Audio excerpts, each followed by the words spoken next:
Hi ಸ್ನೇಹಿತರೆ, welcome to our channel Mithun Raj ಅಡಿಗೆ ಮನೆ. ಇವತ್ತಿನ ವಿಡಿಯೋದಲ್ಲಿ ಸ್ಪೆಷಲ್ ಆಗಿ ನಾನು ಕಡಿಮೆ ಖರ್ಚಿನಲ್ಲಿ 1 ಕೆಜಿಗಿನ್ನ ಜಾಸ್ತಿ ಬಾದಾಮ್ ಪೌಡರ್ನ ಮನೆಯಲ್ಲೇ ಯಾವ ರೀತಿ ಮಾಡ್ಕೋಬಹುದು ಅಂತ ಹೇಳ್ಕೊಡ್ತಾ ಇದ್ದೀನಿ. ಮನೆಯಲ್ಲಿ ಇಷ್ಟು ಈಸಿಯಾಗಿ ಬಾದಾಮ್ ಪೌಡರ್ನ ರೆಡಿ ಮಾಡ್ಕೋಬಹುದು ಅಂತ ಗೊತ್ತಾದ್ರೆ ಹೊರಗಡೆಯಿಂದ ತಗೊಂಡ್ಬರೋದೇ ಬಿಟ್ಬಿಡ್ತೀರಾ. ಮನೆಯಲ್ಲಿನೇ ಹೆಲ್ತಿಯಾಗಿ ಮತ್ತೆ ಹೈಜಿನಿಕ್ ಆಗಿ ಬಾದಾಮ್ ಪೌಡರ್ನ ರೆಡಿ ಮಾಡಿ ಬಿಸಿ ಬಿಸಿ ಆಗಿರುವಂತ ಹಾಲಲ್ಲಿ ಮಿಕ್ಸ್ ಮಾಡ್ಕೊಂಡು ಮಕ್ಕಳಿಗೆ ಕೊಡಿ. ತುಂಬಾ ಇಷ್ಟಪಟ್ಟು ಕುಡಿತಾರೆ.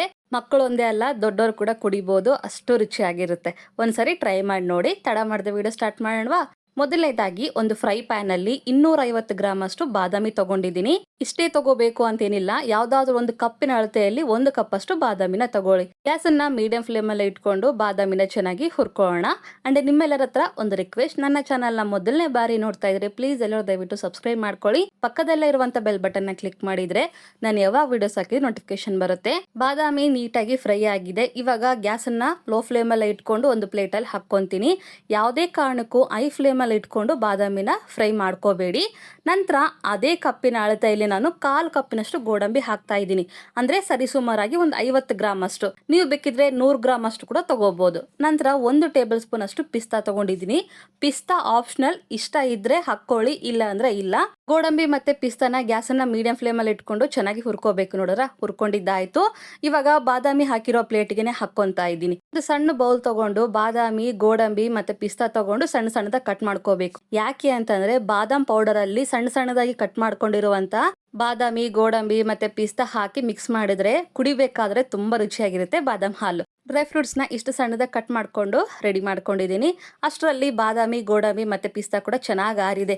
ಕಂಪ್ಲೀಟ್ ಆಗಿ ಆರಬೇಕು. ಮತ್ತೆ ಹೇಳ್ತಿದ್ದೀನಿ, ಬಿಸಿ ಬಿಸಿ ಆಗಿರ್ಬೇಕಾದ್ರೇನೆ ಮಿಕ್ಸಿ ಮಾಡ್ಕೋಬೇಡಿ. ಮಿಕ್ಸಿ ಜಾರ್ನಲ್ಲಿ ಒಂದು ಅರ್ಧದಷ್ಟು ಡ್ರೈ ಫ್ರೂಟ್ಸ್ ಹಾಕಿದ್ಮೇಲೆ ಯಾವ ಕಪ್ಪಲ್ಲಿ ಬಾದಾಮ್ ತಗೊಂಡಿರ್ತೀವೋ ಅದೇ ಕಪ್ಪಿನ ಅಳತೆಯಲ್ಲಿ 1/4 ಕಪ್ ಅಷ್ಟು ಸಕ್ಕರೆ ತಗೊಂಡಿದ್ದೀನಿ. ಮೊದಲನೇದಾಗಿ 1/4 ಕಪ್ ಅಷ್ಟು ಸಕ್ಕರೆನ ಹಾಕೊಂಡು 1/2 ಟೀ ಸ್ಪೂನ್ ಅಷ್ಟು ಅರಿಶಿನ ಪುಡಿ ಹಾಕ್ತಾ ಇದ್ದೀನಿ.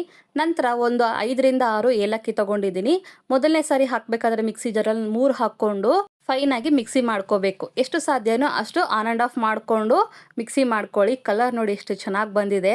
ಹೊರಗಡೆ ತಂದಿರುವಂತ ಹಾರ್ಲಿಕ್ಸು, ಬೂಸ್ಟು ಕೊಡೋ ಬದಲು ಮನೆಯಲ್ಲೇ ಮಾಡಿರುವಂತ ಹೆಲ್ತಿಯಾಗಿ ಹೈಜಿನಿಕ್ ಆಗಿ ಈ ಬಾದಾಮ್ ಪೌಡರ್ನ ಒಂದ್ಸಾರಿ ಹಾಲಲ್ಲಿ ಮಿಕ್ಸ್ ಮಾಡ್ಕೊಂಡು ಕೊಡಿ, ಇಷ್ಟಪಟ್ಟು ಕುಡಿತಾರೆ. ಮಿಕ್ಸಿ ಮಾಡಿರುವಂತ ಪೌಡರ್ನ ಒಂದು ಮಿಕ್ಸಿಂಗ್ ಬೌಲ್ಗೆ ಹಾಕೊಂಡು ನಂತರ ಉಳಿದಿರುವಂತ ಡ್ರೈ ಫ್ರೂಟ್ಸ್ ನ ಹಾಕ್ತಿದ್ದೀನಿ ಮಿಕ್ಸಿ ಜಾರಿಗೆ. ನಂತರ ಉಳಿದಿರುವಂತ ಸಕ್ಕರೆ ಕೂಡ ಹಾಕ್ತಾ ಇದ್ದೀನಿ. ಮೊದಲನೇದಾಗಿ 1/4 ಕಪ್ಪಿನಷ್ಟು ಸಕ್ಕರೆ ಹಾಕೊಂಡು 3/4 ಕಪ್ಪಿನಷ್ಟು ಸಕ್ಕರೆ ಕೂಡ ಹಾಕ್ಬಿಟ್ಟಿದ್ದೀನಿ. ನಂತರ ಒಂದು 5 ಏಲಕ್ಕಿ, 1/2 ಟೀ ಸ್ಪೂನ್ ಅಷ್ಟು ಅರಿಶಿನ ಪುಡಿ ಹಾಕೊಂಡು ಮಿಕ್ಸಿ ಮುಚ್ಚಳನ ಮುಚ್ಚಿಬಿಟ್ಟು ಇವಾಗ ಮಿಕ್ಸಿ ಮಾಡ್ಕೊಂಡು ಬರೋಣ. ಎಷ್ಟು ಸಾಧ್ಯನೋ ಅಷ್ಟು ಫೈನ್ ಆಗಿ ಪೌಡರ್ ಮಾಡ್ಕೊಳ್ಳಿ. ನೋಡಿದ್ರ, ಪೌಡರ್ ಮಾಡ್ಕೊಂಡು ಇವಾಗ ಮಿಕ್ಸಿಂಗ್ ಬೌಲ್ ಅಲ್ಲಿ ಹಾಕೊಂತೀನಿ. ಮೊದಲನೇ ಬಾರಿ ಮಿಕ್ಸಿ ಮಾಡಿರುವಂತ ಆ ಮಿಕ್ಸಿಂಗ್ ಬೌಲ್ಗೆನೆ 2ನೇ ಸಾರಿ ಮಿಕ್ಸಿ ಮಾಡಿರುವಂತ ಬಾದಾಮ್ ಪೌಡರ್ನ ಹಾಕೊಂಡು ನೀಟಾಗಿ ಮಿಕ್ಸ್ ಮಾಡ್ಕೋಬೇಕು.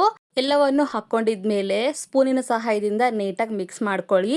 ಯಾಕಂದ್ರೆ ಕಲರ್ ಚೇಂಜ್ ಆಗಬಾರ್ದು. ಎಲ್ಲ ಕಡೆನೂ ಒಂದೇ ರೀತಿ ಕಲರ್ ಇರಬೇಕು. ನಂತರ ಸಣ್ಣದಾಗಿ ಕಟ್ ಮಾಡ್ಕೊಂಡಿರುವಂತ ಬಾದಾಮಿ, ಗೋಡಂಬಿ, ಪಿಸ್ತಾ ಹಾಕ್ತಾ ಇದ್ದೀನಿ. ಇನ್ನು ಸ್ವಲ್ಪ ತೆಗೆದಿಟ್ಕೊಂಡಿದ್ದೀನಿ ಗಾರ್ನಿಶಿಗೋಸ್ಕರ.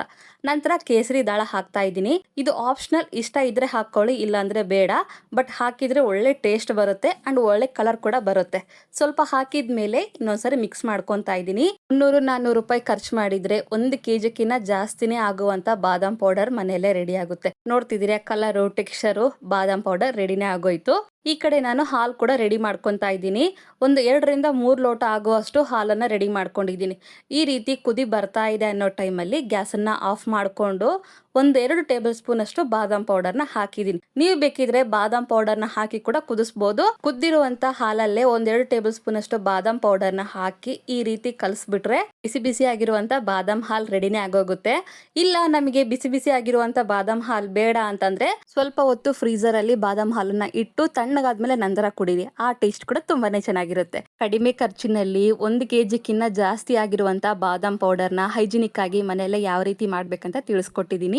ಈ ಬಾದಾಮ್ ಪೌಡರ್ನ ಯಾವ್ದಾದ್ರು ಒಂದು ಪ್ಲಾಸ್ಟಿಕ್ ಬಾಕ್ಸ್ ಅಲ್ಲೋ ಅಥವಾ ಗಾಜಿನ ಬಾಕ್ಸ್ ಅಲ್ಲೇ ಸ್ಟೋರ್ ಮಾಡಿ ಇಟ್ಕೊಳ್ಳಿ. 300-400 ರೂಪಾಯಿಗೆ ಅರ್ಧ ಕೆಜಿ ಹಾರ್ಲಿಕ್ಸ್, ಬೂಸ್ಟೇ ಬರೋದಿಲ್ಲ ಅಂತದ್ದು 1 ಕೆಜಿಗಿನ್ನ ಜಾಸ್ತಿ ಬಾದಾಮ್ ಪೌಡರ್ ರೆಡಿ ಆಗಿದೆ. ಖಂಡಿತ ಈ ರೆಸಿಪಿನ ಟ್ರೈ ಮಾಡ್ತೀರಾ ಅನ್ಕೊಂಡಿದ್ದೀನಿ. ಈ ರೆಸಿಪಿ, ಈ ವಿಡಿಯೋ ನಿಮಗೆ ಇಷ್ಟ ಆದ್ರೆ ನನ್ನ ಚಾನಲ್ನ like, share, comment and subscribe ಮಾಡ್ಕೊಳ್ಳೋದನ್ನ ಮಾತ್ರ ಮರಿಬೇಡಿ. ಓಕೆನಾ? ಮುಂದಿನ ವಿಡಿಯೋದಲ್ಲಿ ಮತ್ತೆ ಸಿಗ್ತೀನಿ. ಅಲ್ಲಿವರೆಗೂ ಟೇಕ್ ಕೇರ್, ಬಾಯ್.